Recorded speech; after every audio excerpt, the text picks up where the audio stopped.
Hello guys, welcome again. आज की video काफ़ी इन्फॉर्मेटिव होने वाली है।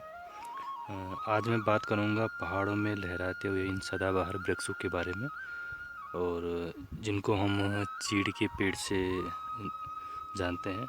और बात करने वाले हैं इसके ओरिजिन, डेवलपमेंट और कैसे होता है, इसके फल, पत्ती, लकड़ी इत्यादि के बारे में, और इसके अलावा इसके बेनिफिट्स और हार्मफुल इफ़ेक्ट्स भी हम इसमें डिस्कस करने वाले हैं। वीडियो अंत तक ज़रूर देखिएगा। उम्मीद है आपको वीडियो पसंद आएगी। तो चलिए शुरू करते हैं। इसके नाम से शुरू करते हैं। साइंटिफिकली इसे पाइनस कहा जाता है, और जनरली इसे पाइन ट्री या चीड़ के पेड़ से जाना जाता है। हिंदी में इसको चीड़ या धूप सरल भी कहते हैं, और इंग्लिश में पाइन, और संस्कृत में इसको पीत वृक्ष या सरल के नाम से जाना जाता है। और लोकली इसे अलग अलग नामों से जाना जा सकता है। अगर आप साइंस बैकग्राउंड से बिलोंग करते हैं, पर्टिकुलरली बायो से, तो आप इसके बारे में काफ़ी कुछ जानते होंगे। अगर आप नहीं बिलोंग करते साइंस से तो not issue, I will tell you. सबसे पहले हम बात करेंगे इसकी पत्ती और लकड़ी, फल वगैरह के बारे में। इसकी पहचान इसकी पत्तियां और लंबाई है, और इसका तना गहरे भूरे रंग का खुरदरा होता है, और इसके पत्ते 3 गुच्छे वाले होते हैं। आप देख पा रहे होंगे। कभी कभी 4 भी हमें मिल जाते हैं, और इसकी लेंथ जो है लगभग 20 से 30 सेंटीमीटर होती है, और ये नुकीले होते हैं। फल की अगर मैं बात करूं तो इसमें विंटर सीजन में फल आते हैं, और समर सीजन में इसके फलों के अंदर बीज बाहर निकलते हैं और हवा के माध्यम से फैल जाते हैं। ये इसका फल है, सूखा हुआ फल है, और ये सामने ये आपका इसका ये कच्चा वाला फल है। इसके अंदर बीज होते हैं। जब ये समर सीजन में ये खुल जाता है, जैसे इसमें धूप पड़ी थी तो ये थोड़ा सा ओपन सा हो गया है, और इसके अंदर बीज होता है, और यही आगे जाके एक प्लांट में कन्वर्ट होता है। फीमेल कोन इसी एक ही के ही अंदर होता है। ये लकड़ी की अगर मैं बात करूं तो इसकी लकड़ी काफ़ी सॉलिड होती है, हार्ड होती है, और इसका जो कलर होता है वो ब्राउनिश और येलोविश कलर होता है इसके अंदर का। ये जो सर्कल से आपको दिखाई दे रहे हैं, इनको गिन के इस पेड़ की एज पता कर सकते हैं, और यही डेंड्रो क्रोनोलॉजी कहलाता है। बॉटनी की एक शाखा है, ब्रांच है, और डेंड्रोलॉजी श्रब्स एंड ट्रीज की स्टडी को कहा जाता है। लकड़ी, फल और पत्ती के बाद अब हम इसके डिस्ट्रीब्यूशन के बारे में बात करेंगे कि कहाँ कहाँ यह पाया जाता है। जनरली यह इसका नेटिव प्लेस जो है नॉर्थर्न हेमिस्फेयर में है, और यूँ कहे तो यह ज़्यादातर मोस्ट टेम्परेट रीजन्स में यह मिलता है, और सब ट्रॉपिकल रीजन में भी यह पाया जाता है। हमारे जो राज्य उत्तराखंड है में लगभग 16% जो फॉरेस्ट है इन्हीं के द्वारा कवर किया गया हुआ है। और इसके अलावा उत्तराखंड के अलावा यह Tibet, Afghanistan through Pakistan and across northern India, Jammu and Kashmir, Himachal Pradesh, Sikkim, Arunachal Pradesh और नेपाल, भूटान में भी यह काफ़ी मात्रा में मिलता है। इसके अलावा यह temperate region in southern hemisphere में भी पाया जाता है।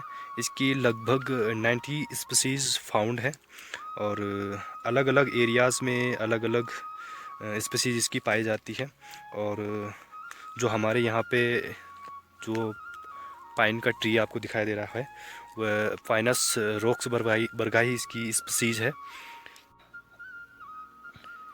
डिस्ट्रीब्यूशन के बाद अब हम आ जाते हैं इसके डेवलपमेंट के बारे में कि यह कैसे उगता है। इसकी टहनी पे आप देख पा रहे होंगे कि इसमें एक फल लगा हुआ है, जिसे मेल और फीमेल को ये साथ में होता है इसके। और इसके अंदर इसके सीड्स या बीज जो होते हैं अभी ये बंद है, और जब ये समर सीज़न आएगा अप्रैल मंथ, अराउंड अप्रैल और मई के मंथ में ये खुल जाते हैं धूप के कारण। और इसके बीज जो होते हैं हवा के माध्यम से ज़मीन पर गिरने लगते हैं और दूर दूर तक। और जैसे ही बरसात होती है और बरसात रेनी सीज़न आता है तो ये नमी के कारण ये सीड जो होते हैं, ये सीड जो आपको दिखाई दे रहे होंगे, मैंने सीड निकाले हुए हैं। ये सीड जो है इसके, ये नमी के कारण ये जर्मिनेट हो जाते हैं, और जर्मिनेट होने के बाद ये है धीरे धीरे करके ग्रोथ करने लग जाते हैं। और ये छोटा सा इसका प्लांट है, और पेड़ों के मुकाबले ये बहुत जल्दी ग्रोथ करता है। डेवलपमेंट के बाद अब हम बात करते हैं इसके बेनिफिट्स, यूजेस क्या क्या हो सकते हैं। सबसे पहले हम बात करते हैं इसकी इकोलॉजिकल इम्पोर्टेंस के बारे में। यह एसिड सॉइल में अच्छे से ग्रो करता है, और इन्वायरमेंट के लिए काफ़ी इम्पोर्टेंस या बेनिफिशियल है, क्योंकि यह एटमॉस्फेयर से CO2 को रिमूव करता है। इसके अलावा इसके जो पोलन्स होते हैं, पोलन ग्रेन्स होते हैं, यह डेट्राइटल फूड वेब में फंक्शनिंग है और काफ़ी इम्पोर्टेंट रोल प्ले करता है।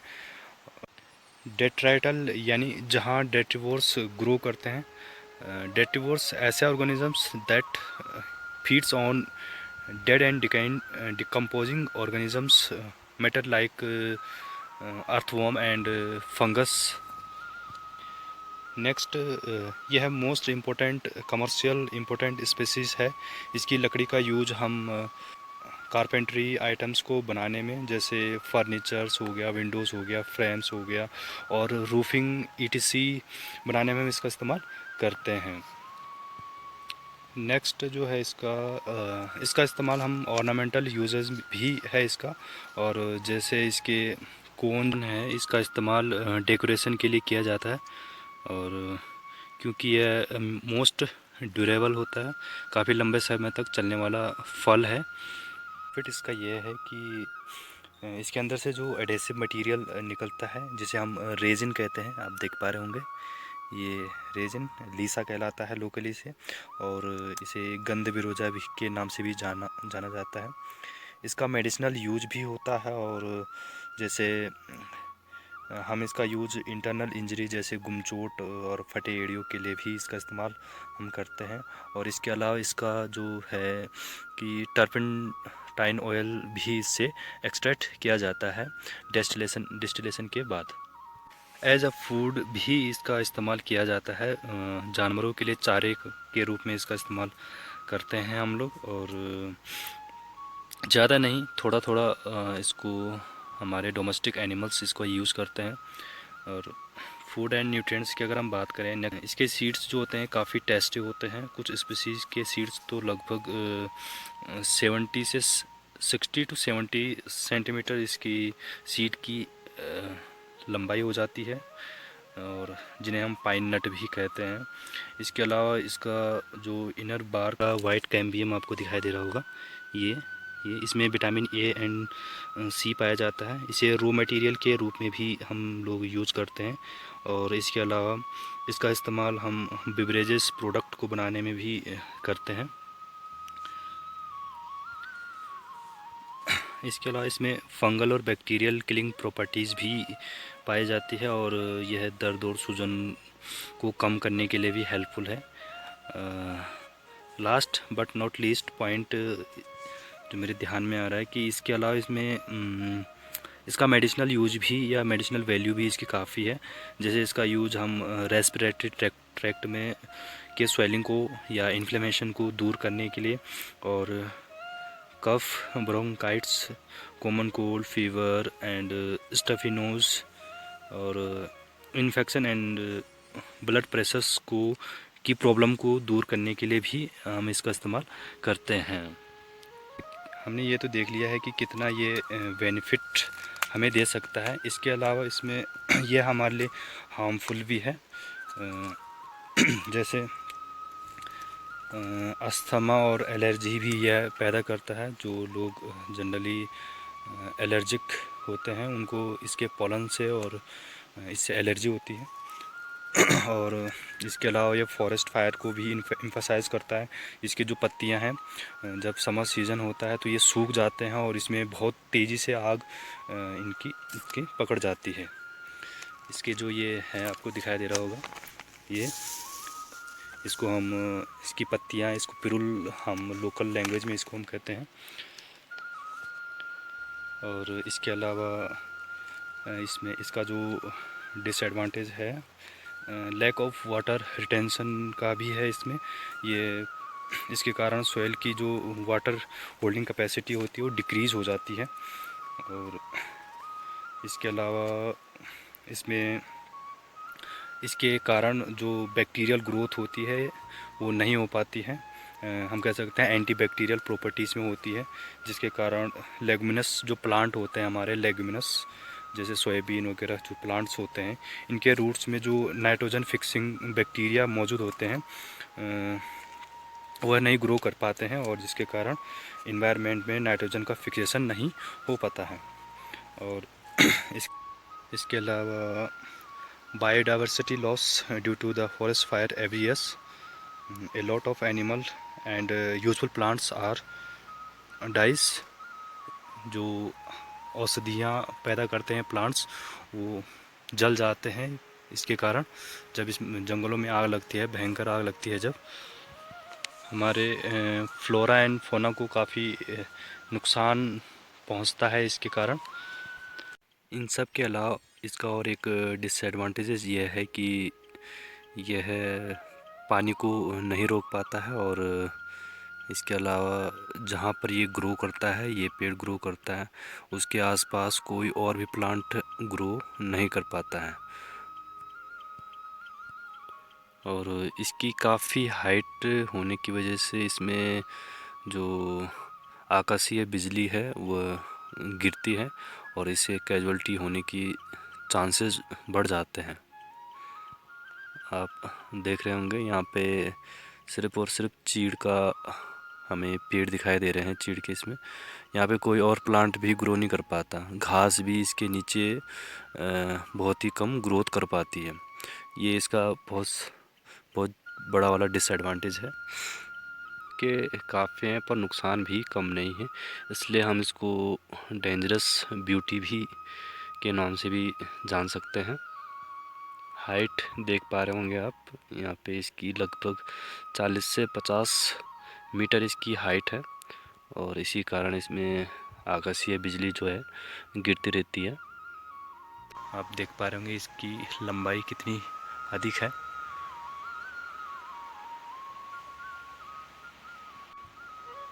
बेनिफिट और हार्मफुल इफ़ेक्ट तो हमने इसके देख लिए हैं। इसके अलावा इसमें लास्ट हम बात करेंगे इसकी कीमत के बारे में, इसकी कॉस्ट क्या है। देवदार के पेड़ से तो इसका ये कम कॉस्टली होता है। चिरान और ढुलान मिला के इसमें जो मुनाफा होता है बाज़ार में, यह लगभग 15,000 रुपये प्रति घन मीटर से की दर से यह बिकता है। और आप देख पा रहे होंगे कि यहाँ पे कुछ दिन पहले बर्फ़बारी हुई थी, तो कह सकते हैं करोड़ों की जो ये लकड़ी है ये वेस्ट जा रही है, बर्बाद हो जाएगी। ये लकड़ियाँ सड़ जाती हैं, यहीं सड़ जाती हैं ये, क्योंकि यहाँ से रोड करीबन 4.5-5 किलोमीटर से ऊपर ही है और चढ़ाई है उसमें फुल। अगर रोड हमारे नज़दीक पहुँचती है तो शायद इनका अच्छा सा इस्तेमाल हो पाएगा। उम्मीद है आपको यह वीडियो अच्छी लगी होगी, और ज़्यादा से ज़्यादा इसको शेयर कीजिएगा। नेक्स्ट वीडियो हम बात करेंगे किसी दूसरे प्लांट्स के बारे में।